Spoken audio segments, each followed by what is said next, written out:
time I did it, it was less scary, but it was still a little intimidating. Now it's not scary at all.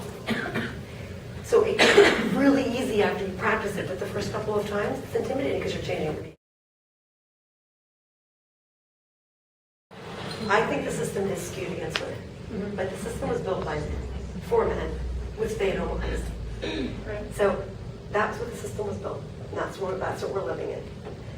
I do not think the system's going to change by us saying, you've got to change. And I don't think that from the research, from my own personal experience, from the stories that we heard. What I heard was, when women said, this has got to change, and they stood up and changed it, that's when it changed. And the biggest example of that is, we watch Mad Men, right? And you see what that workplace looks like. Workplaces don't look like that today. Why don't they look like that today? Because women stood up, they came to work in droves, and they changed it. So I think it's possible if we decide to change it. But I think we have to do it. I do not think the men are going to do it until we say, sorry, you have to. Right. The first thing is that those crossroads exist, and there's a perception by management that if you have a child, you don't want these things.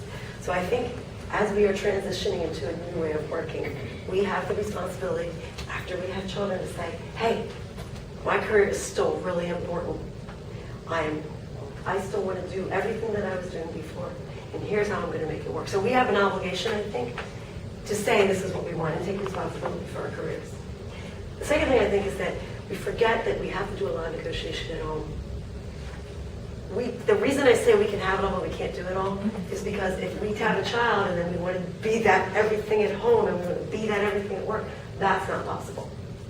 But it is possible if we get a lot of support, if our husband is an equal participant. One of the best pieces of advice that we heard from, I can't even remember the percentage of women, but it was at least half the women, that basically said, marry well. That's my favorite chapter. My favorite expert. Because you have to. If you don't marry the right man, then what's like a lot of women that got divorced just because the man couldn't step up when they had kids. There was one woman who was hilarious. She said that after she had a kid and she was trying to work and make it all work, she realized that she would actually have more support divorced than she would have married, because he would have the kids a couple date nights in the week and every other weekend. So she said that with us. She got divorced. So we did what's called a snowball sampling technique. So you go to the group and then you ask them to give you other recommendations.